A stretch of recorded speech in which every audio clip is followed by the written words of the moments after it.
Hey everybody, today we're out here in the Shelby garage. We've got the turbo that was changed over last year with a few other modifications.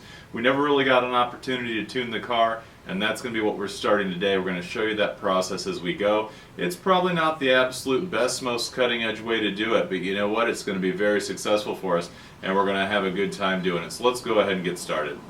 Okay, today we're going to be looking at installing a chip extender. The chip extender is going to help us out because, as you can see right here, in order to get at the computer, you first must remove the battery. Well, in this case, I'm not actually going to move it. I'm just going to scoot it over to the side.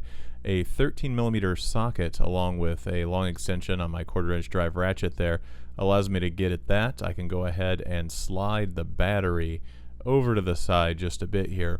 That will expose the computer. The computer hides behind the battery on these cars. The 89 CSX actually had a 90 computer. It was a push-ahead year, as most all the Shelbys were.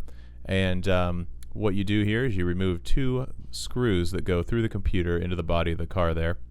Once you're done with that, there's an 8mm, the screws were 8mm also, but there's also an 8mm bolt that goes into the 60-way connector at the computer there.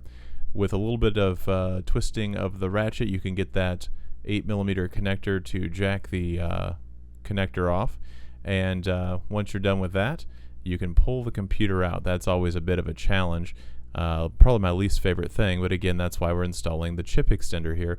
This way we can tune away and make many revisions of the cal without having to pull the computer every time, which is a total pain. Now, I will say about the chip extender, this is not a permanent solution. It's going to be temporary, but until I get the car kind of dialed in and where I want it, I'm going to go ahead and do this. And I know there's a lot of people out there who would say, why aren't you flashing it? There's flashable stock computers for these cars available even. But you know what? I've been doing this custom calibration deal for a while, really over a decade now. And at this point, I've got all the stuff, and it's basically free, so why not take advantage of it? Might as well. Once we've got the computer out of the car, there's a few Torx screws. I think it's a T15 Torx screws to get the case apart. Once you have all of those out of the way, you can pull the top of the cover off. Once you get that cover off, you can see where the chip is that you need to change out. This one obviously has been modified in the past. That chip is sitting on a 0 insertion force socket that I have in the car already. I'm going to go ahead and put the chip extender into that. And for anybody that might be curious, this is an SST27SF512 chip.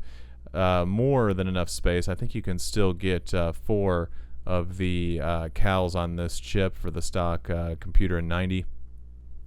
And furthermore, the only reason you can run that chip is because I have one of Rob Lloyd at boostbutton.com. I have one of his adapters, so that rather than running the, it's an M87C257 chip, you can run that SST27SF512, and that makes a huge difference because the 512 is it's an EEPROM, so you can go ahead and use either a Motes Burn 2, which those guys have got great customer service, and I definitely recommend the Burn 2.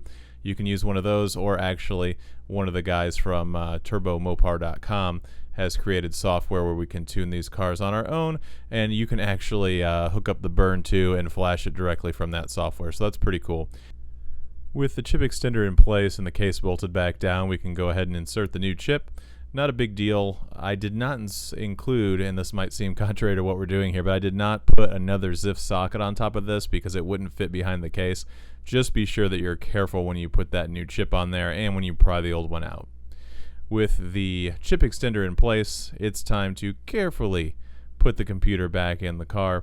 Same as, really it's just the reverse of removal, right? You put it back in there, weasel it in, put the 2 bolts in through the body, put the 8mm bolt back into the connector to ensure that the 60-way gets seated properly, and put the battery back in place.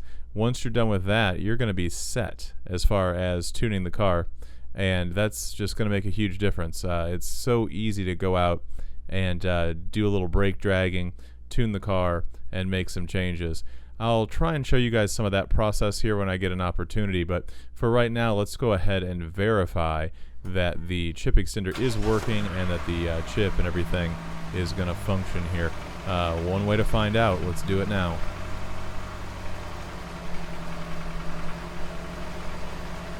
Alright, with the car running, we will see you guys later. Let's get ready for a little tuning.